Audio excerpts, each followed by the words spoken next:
먼저 오늘 이 말씀 신명기 3장 21절에서 22절에 나오는 이 말씀은 아모리 왕의 아모리 사람의 두 왕을 요단강을 건너서 가나안에 들어가기 전에 이미 이스라엘 사람들이 한번 다 이겨내는 그런 경험을 한 거예요. 경험을 했는데 하나님께서는 이것을 이례적인 승리의 경험으로 끝나는 것이 아니라 이것이 가나안 땅에 들어가도 다시 반복될 것이다 라고 말씀하고 있는 것입니다. 그러니까 여러분, 우리가 신명기라는 말씀 자체가, 신명기라는 성경 그 이름 자체가 반복하고 등사하고 복사한다 하는 그런 뜻이 있는 거잖아요. 근데 이 신명기적인 이런 메시지가 이쪽 요단강 동편에서 뿐만 아니라 요단강 서편의 가나안 땅에서도 너희들에게 동일하게 적용될 것이다 라고 말씀하고 계신 거고, 동시에 이 말씀은 이것이 어느 한때만이 아니라 두고 이것이 적용될 것이라고 말씀하고 있는 장면을 우리는 봐야 되는 겁니다. 그러니까 지금 이것이 반복되고 있는 것은 메시지만 반복되는 것이 아니라 메시지를 듣고 수용한 사람들의 삶에도 그대로 반복된다는 거죠. 그러니까 우리는 성경 전체를 통해서 신명기적인 삶을 사는 사람들이에요. 그런데 이 부분이 부모들을 공경하는데도 그대로 나타나게 될 것이라고 하는 말씀이에요. 우리 같이 한번 21절 말씀을 읽어보겠습니다. 그때 내가 여호수아에게 명령하여 이르기를 너희의 하나님 여호와께서 이 두 왕에게 행하신 모든 일을 내 눈으로 보았거니와 내가 가는 모든 나라에도 여호와께서 이와 같이 행하시리니. 여러분, 너희들이 이 아모리 사람들의 두 왕에게 행한 것, 이것을 너희들이 다 보았다. 근데 이것이 앞으로 어떻게 된다고요? 반복될 것이다. 이런 패턴이 반복될 것이라는 거죠. 그 패턴은 뭡니까? 이겨낸다는 거죠. 승리한다는 거죠. 너희들이 승리하게 될 것이다. 이 요단강 동편뿐만 아니라 요단강 서편에서도 너희들에게 반복될 것이다 라고 말씀하시는 거예요. 21절 하반절도 읽어볼까요? 내가 가는 모든 나라에도 여호와께서 이와 같이 행하시리니. 내가 가는 모든 나라에도 그랬어요. 모든 나라에도. 나라는 달라요. 그죠? 다릅니다. 가는 시점도 다를 것입니다. 그런데 이게 어떻게 됩니까? 보편적으로 적용될 것이라는 거. 뭐가 적용됩니까? 너희들이 승리하게 되는 거. 이것이 적용될 것이다 라고 말씀하고 있는 거예요. 얼마나 대단한 겁니까? 그러니까 성경을 읽을 때 이것이 어느 한 시점에 어떤 한 부분에 누구에게 특정인에게만 얘기했다라고 말하고 그렇게 이해하는 것은 사실은 아직까지 우리가 미숙한 신앙의 경지에 있다는 것을 의미하는 거죠. 왜 그렇습니까? 하나님은 영원 전부터 영원 후까지 영원히 동일하신 분이거든요. 그분은 과거 2000년 전에 말씀하셨던 그분은 지금도 우리에게 말씀하고 계신 분이거든요. 여러분, 이전에 모세에게 아브라함에게 나타나셨던 그 하나님이 지금도 우리에게 나타나시는 분이거든요. 그러니까 여러분, 그것이 이게 어느 한 특정한 시점에 어떤 한 부류에게 어떤 한 특정한 인물에게 말씀하셨다라고만 생각한다는 것은 하나님에 대한 그런 기본적인 인식 자체가 안 돼 있는 거죠. 하나님은 우리에게 있어서 그분은 영원히 어제나 오늘이나 영원토록 동일하신 분이시다. 그 하나님이 이전에 말씀하셨던 그 패턴을 다시 한번 우리에게 상기시켜 주시고 그러한 삶을 살아가도록 격려하시려고 이 말씀을 우리에게 주신 것이다 라고 하는 것을 아는 것이 필요한 것입니다. 그래서 여러분, 오늘 여기 22절 말씀을 같이 읽어볼까요? 너희는 그들을 두려워하지 말라. 너희의 하나님 여호와께서 친히 너희를 위하여 싸우시리라 하였노라. 친히 너희를 위하여 싸우시리라. 하나님이 어떻게 하신다고요? 직접 싸우시겠다는 거예요. 친히. 우리가 나가서 너희들이 너희 실력대로 싸우다가 이기든지 지든지 이렇게 하는 것이 아니라 하나님이 직접 나가셔서 친히 너희를 위하여 싸우시리라 하시는 거예요. 그러니까 여러분, 우리가 수고하고 무거운 짐진 자들아 다 내게로 오라 하실 때 그 수고하고 무거운 짐진 것은 왜 그런 겁니까? 내가 내 인생을 내 뜻대로 움직이려고 하니까 힘든 거예요. 사람들마다 다 그런 사람들이 있거든요. 이기적이고 자기 중심적인 그런 죄성을 다 가지고 있거든요. 그런 죄성끼리 서로 막 부딪히다 보니까 무슨 일이 생기는 거예요? 갈등하고 대립하고 싸우는 수밖에 없는 거예요. 그런데 그런 삶을 살아가야 하는 그런 인생 속에서 예수님께서 뭐라고 말씀하세요? 다 가지고 와라. 내가 해주겠다는 거예요. 내가 너희들의 짐을 대신 지고, 심지어 그것이 죄짐이라 할지라도 내가 대신 지고 내가 너희들을 위하여 싸우겠다고 하시는 거예요. 우리가 우리들 자신의 삶을 어떻게 해보려고 하면 참 힘들고 어려울 겁니다. 다들 나만큼 생각 못하는 사람이 어디 있겠어요? 그렇죠? 다들 생각합니다. 다들 또 더 낮게 생각하려고 노력할 것입니다. 그런데 하나님께서 친히 직접 일을 해주신다고 말씀하시니까 이것처럼 좋은 일이 어디 있어요? 영원 전부터 영원 후까지 영원히 하나님이신 그분이 내 삶을 직접 오셔서 터치해 주시겠다. 내가 너희들을 위하여 직접 싸워 주시겠다 말씀하시는 거예요. 강 이편에서뿐만 아니라 강 저편에서도 내가 너희를 위하여 싸우겠다라고 말씀하고 계신 거예요. 그러니까 여러분, 이것처럼 완벽한 일이 어디에 있습니까? 여러분 기억하셔야 됩니다.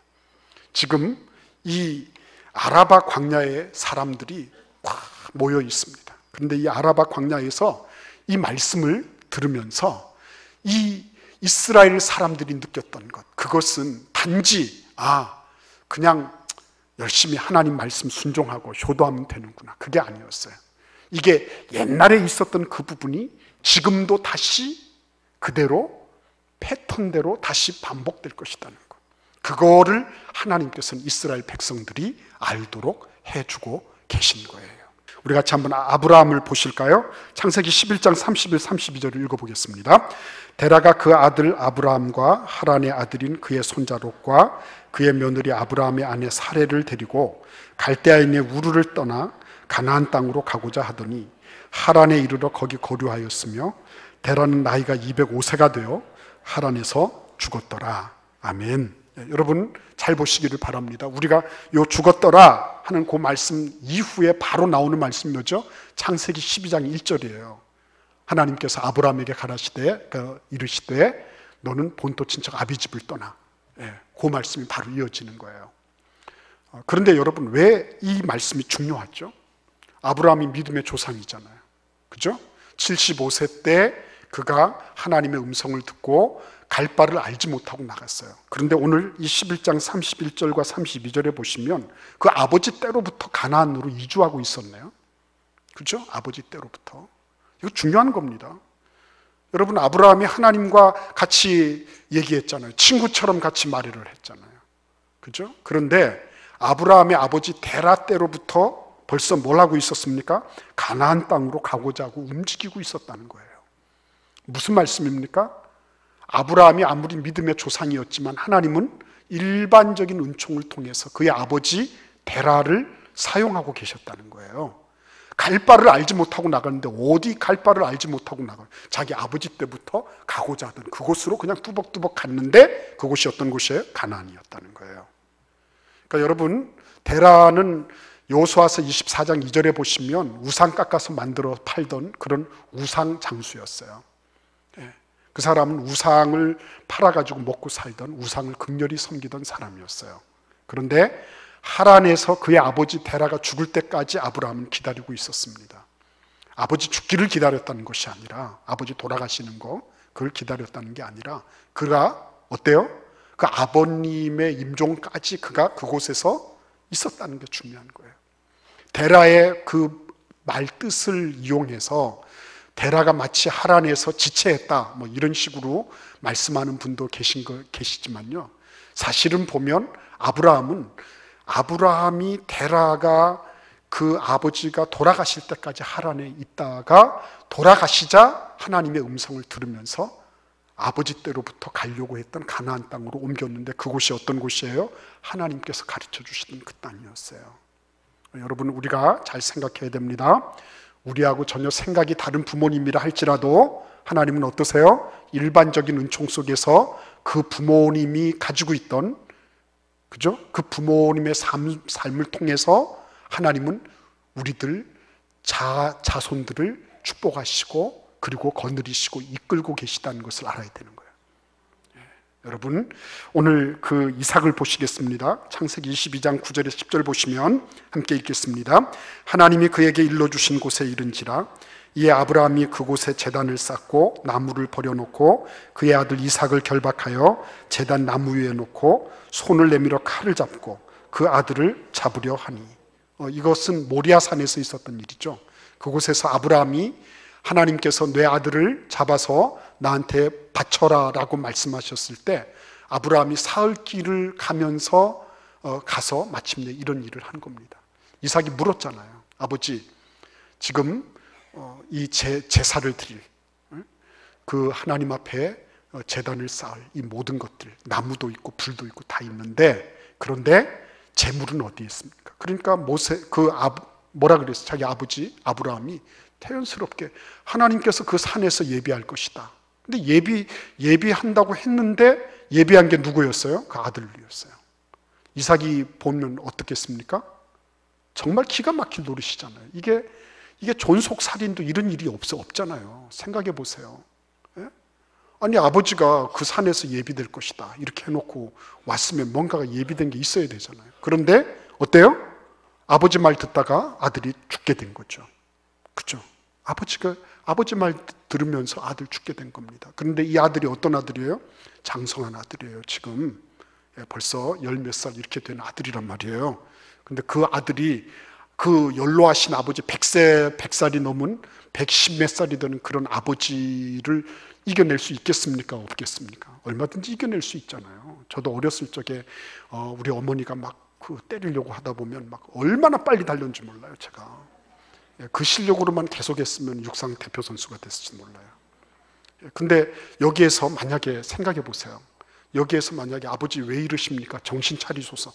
이렇게 하고 그리고 거기 모리아산에서 뺑글뺑글 돌면서 술래잡기 한다고 생각해 보세요. 아버지가 잡을 그런 능력이 있었겠습니까?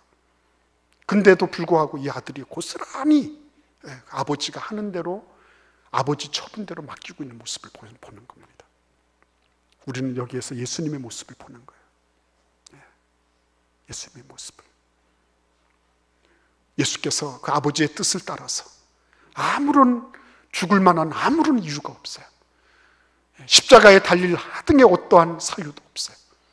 그럼에도 불구하고 도수장으로 끌려가는 양처럼 아무 소리 없이 고스란히 자기를 들여서 십자가에 못 박히는 그런 모습을 보는 거죠. 이삭이 위대한 것은 똑똑하고 잘나고 하는 게 아니었어요. 그는 자기 아버지가 어떻게 보면 너무나도 부당하고 말도 안 되는 그런 아버지의 만행이었잖아요. 근데 그것을 그대로 받아들이고 있는 모습이에요. 그것을 그대로 받아들이고 있는 것입니다. 여러분, 야곱을 한번 보시겠습니까? 창세기 28장 7절을 보겠습니다. 또 야곱이 부모의 명을 따라 밧단 아람으로 갔으며, 이 말씀만 딱 보면 무슨 말인지 잘 몰라요. 근데 28장을 한번 쭉 읽어보십시오. 그 이전에도 읽어보시면 형 에서의 축복을 가로채고 그리고는 항상 불편했죠. 근데 야곱이 했던 것은 무엇입니까? 항상 엄마의 치맛자락을 벗어난 적이 없는 겁니다. 이게 마마보이였어요. 야곱이 한 번도 집을 떠난 적이 없어요. 근데 부모님의 명을 따라서 너 밧단 아람 외삼촌 라반의 집으로 가라 했을 때 그가 그 말씀을 듣고 몸을 일으켰어요. 가다가 돌 베개를 하고 잠을 자고 있는데 사닥다리가 하늘로부터 걸쳐서 자기 머리맡으로 탁 놓이고 천사들이 오르락내리락 하면서 하나님의 음성이 들려옵니다. 근데 그때에 그가 느꼈던 게 뭐였죠? 난 절대로 죽지 않겠구나. 아니, 하나님이 나를 축복하셔서 다시 이곳으로 돌아오게 하시면 내가 하나님께 10의 하나를 드리고 하나님 앞에 내가 정말 하나님의 약속대로 사는 그런 사람이 되겠습니다. 이렇게 서로 하나님 앞에 맹약하죠. 여러분, 부모님의 말씀을 따라갔는데 20년 세월 동안 그가 여러 많은 고생을 했는데 그것을 이겨냈던 힘은 밧단 아람에서 하나님이 보여주신 그 꿈 때문이었어요. 그리고 그 꿈은 부모님의 명령을 순종했기 때문에 이루어진 것이었습니다. 창세기 37장 14절에 요셉도 한번 같이 읽어보겠습니다. 이스라엘이 그에게 이르되 가서 내 형들과 양떼가 다 잘 있는가를 보고 돌아와 내게 말하라 하고 그를 헤브론 골짜기에서 보내니 그가 세겜으로 가니라. 아멘. 요셉은 형들한테 굉장히 미움받았던 사람이죠. 그런데 아버지가 야곱이 어느 날 갑자기 형들이 지금 양치러 멀리 떠났으니까 찾아서 형들한테 먹을 것도 주고 형들한테 필요한 여러 가지 것들을 공급하고 와라, 이렇게 명령을 내린 겁니다. 요셉이 그대로 따라서 했어요. 했다가 어떻게 됐죠? 했는데 결국은 애굽으로, 에집트로 노예로 팔려가게 된 겁니다. 아버지 말씀 잘 들었는데 그런데 결과는 어때요?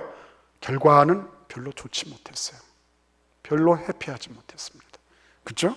그 사건만 놓고 보면 가족사의 비극이죠. 근데 그렇게 해서 팔려갔기 때문에 무슨 일이 있었죠? 비록 그가 노예로 고생하고 또 무고로 또 감옥에 가기도 하고 했지만 그 바람에 에집트의 국무총리가 되고 그때 당시 에집트 문명하에 있는 그 많은 나라의 기근을 해결해내고 그리고 어떻게 했습니까? 자기 가족들 70명을 먹여 살리는 그러한 일을 하게 된 거예요. 그러니까 부모님 말씀을 듣다가 보니까 이런 일을 당했는데 그런데 알고 보니 어때요? 알고 보니 그것이 복이었어요. 여러분 잘 보셔야 됩니다. 우리가 신앙생활 하면서 어떤 때는 보면 내가 신앙생활 했는데 이게 뭐야? 라고 이렇게 생각될 때가 있어요. 근데 그때 잘 봐야 됩니다. 하나님은 우리가 이게 뭐야? 라고 하는 작은 그림에 국한되는 삶을 살기를 원치 않으세요. 하나님은 그보다 어때요? 더 큰 그림, 더 큰 그림. 그렇죠? 여러분 요셉이 잡혀갔을 때 얼마나 억울했겠습니까? 근데 그 잡혀가서 그런 억울한 일을 당하면서도 어떻게 했습니까? 그거를 다 이겨내고 극복해내면서 결국은 큰 그림 안에서 해피엔딩하는 모습을 보는 거예요. 부모님 말씀을 듣다가 순종하면서 살다가 이렇게 하다가 보면 이런저런 일을 맞을 수 있는 겁니다. 그럼에도 불구하고 하나님은 그것으로 국한되지 않고 더 큰 그림을 보게 하시는데 그것이 자기 가솔뿐만 아니라 온 애굽의 문명을 건져내는 그런 큰 그림을 그리게 해주신다는 거예요. 그렇기 때문에 여러분 기억하셔야 됩니다.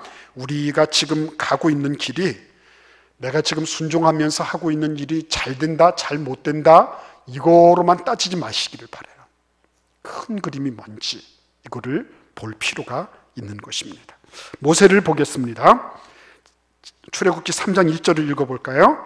모세가 그의 장인 미디안 제사장 이드로의 양떼를 치더니 그 떼를 광야 서쪽으로 인도하여 하나님의 산 호렙에 이르매 처가살이한 거죠. 모세가 그 위대한 지도자는 처가살이를 했어요. 이 위대한 지도자가. 근데 그 처가가 어떤 집입니까? 미디안 제사장 집안이었어요. 모세는 하나님으로부터 직접 말씀을 듣고 십계명을 받아오고 그리고 하나님을 직접 보았던 사람이에요. 근데 그 사람이 지금 미디안 제사장 집안의 사위가 돼서 그런 이교 신앙을 숭배하는 집의 제사장 집안의 양을 치는 존재가 됐다는 거죠. 여러분 그게 말이 됩니까? 근데 여러분 그 다음은 더 놀라워요. 출애굽기 18장 24절을 읽어보겠습니다. 이에 모세가 자기 장인의 말을 듣고 그 모든 말대로 하여 그랬어요. 무슨 말입니까? 모세가 아침부터 저녁 늦게까지 한 200만 명 되는 이스라엘 사람들을 판결한다고 재판한다고 앉아있는 모습을 방문했던 그 장인 어른이 본 거예요. 그래서 그 이드로가 이렇게 얘기합니다. 왜 이렇게 힘들게 사냐? 그렇게 하지 마라. 천부장도 세우고 백부장도 세우고 다 세워가지고 그 사람들이 자기들이 처결할 수 있는 거, 판결할 수 있는 거는 그 사람들한테 다 맡기고 그 수준을 넘어가는 것만 내가 하도록 해라. 이렇게 지금 얘기하고 있는 거였어요. 그래서 그 말을 모세가 어떻게 합니까? 그 말을 받아들입니다. 중요한 거죠. 자기가 뭐 하나님을 못 봤습니까? 하나님의 음성을 듣지 못했습니까? 그런데 장인 어르신의 말씀을 듣고 그렇게 하는 거예요. 우리가 몇 가지 이 일, 지금 아라바 광야에서 반복되고 있는 이 말씀을 통해서 이스라엘 사람들이 그들이 어버이주의를 맞이했다면 반드시 반복해야 될 그 말씀, 그것은 뭐라고요? 부모님의 가치는 그들이 우상을 섬기든지 이교신앙을 가졌든지 관계없이 고유한 것이라는 거예요. 고유한 것이에요. 부모님은 그들이 나와 세계관이 다르고 신앙관이 다르고 그분들이 어떤 무엇을 한다 할지라도 그분들은 그분들대로 하나님께서 나를 존재케 만드신 고유하고도 대체 불가능한 가치를 지니고 있는 분이라는 것을 우리에게 가르쳐주고 있는 거예요. 여러분 기억하셔야 됩니다. 내가 봐서 우리 부모님이 틀렸다, 내가 봐서 어떻다, 그럴 수 있어요. 틀릴 수 있어요. 그러나 우리는 그리스도인이에요. 하나님께서 우리에게 주신 진리의 말씀을 내 삶에 구현해야 되는 거예요. 부모님들이 비록 그렇다 할지라도 나는 하나님의 말씀을 따라 순종해야 되는 거예요. 그것이 그리스도인의 모습이에요. 그거를 말씀하시는 거예요. 야곱이 항상 옳았다? 아니에요. 그 편애하고 잘못된 사람이에요. 사기도 치고 속이기도 한 사람이에요. 그러나 야곱이 그랬다고 해서 그 자녀들마저도 야곱을 우습게 알고 함부로 했다, 그거 아니에요. 들을 거 듣고 순종할 거 하고 부모님이 가지고 있는 대체 불가능한 그런 가치를 인정해 드리는 것, 그게 그리스도인의 모습이라고 하는 거예요. 두 번째는 이런 말씀들을 한번 쭉 읽어보시기를 바라요. 부모님의 생각과 내 뜻이 다를 수가 있어요. 그렇죠? 내 뜻이 다를 수가 있습니다. 부모님이 지향하는 것과 내가 지향하는 바가 다를 수 있어요. 그럼에도 불구하고 여러분 기억하셔야 됩니다. 하나님께서 그 부모님들을 통해서 나를 존재케 하셨다는 거, 이거를 기억하셔야 돼요. 그 부모님들의 은택이 아니면 나라고 하는 존재가 어떻게 있었을까, 이거 기억해야 되는 겁니다. 나는 갑자기 하늘에서 뚝 떨어진 것처럼 내가 모든 것을 다 알고 내가 모든 것을 다 내가 부모님들보다 다 낫다고 이렇게 생각한다면 그거는 오만방자한 거예요. 여러분, 모세가 이교 신앙을 지니고 있는 제사장 이드로의 그런 의견을 그의 삶에 겸손하고 겸허하게 받아들이고 있다는 것을 기억해야 되는 거예요. 내 뜻하고 다르니까, 하나님을 안 섬기니까, 그러니까 아닙니다, 천만에요. 그게 아니에요. 그리고 여러분, 가면 갈수록 분명해지는 게 뭡니까? 믿음의 조상들, 우리가 알고 있는 구약의 믿음의 조상들, 그들의 삶은 부모님과의 삶과 불가분리의 관계에 있다는 거예요. 그분들이 어떻게 축복하느냐에 따라서 달라지는 거예요. 이삭을 보시기를 바랍니다. 에서와 야곱에게 이삭이 각각 다르게 축복했어요. 그대로 됐어요. 야곱이 그의 12 아들에게 축복했어요. 그대로 됐어요. 부모님들을 존중하게 여기는 것, 부모님들의 말씀을 무겁게 여기는 것, 그거 하나님께서는 귀중하게 여기시는 거예요. 여러분 꼭 기억하시기를 바랍니다. 그래서 저도 이런 말씀을 전할 수 있는 자격이 없다고 생각합니다. 그럼에도 불구하고 저도 다시 한번 말씀을 통해서 내가 부모님에 대해서 가지고 있는 건 뭘까, 이런 거를 반추하게 되는 겁니다. 오늘 우리 에베소서 6장 2절에서 3절 말씀 같이 읽겠습니다. 내 아버지와 어머니를 공경하라. 이것은 약속이 있는 첫 계명이니 이로써 내가 잘되고 땅에서 장수하리라. 다른 부분은 대를 건너서 이렇게 할 수 있어요. 그런데 효도하는 것에 대해서는 뭐라고 말씀하시냐면 내가 잘되고 땅에서 장수할 것이다. 이 땅에서 현실적으로 효도한 것에 대해서는 하나님이 갚아주신다고 말씀하고 있어요. 기도하겠습니다. 하나님 감사합니다.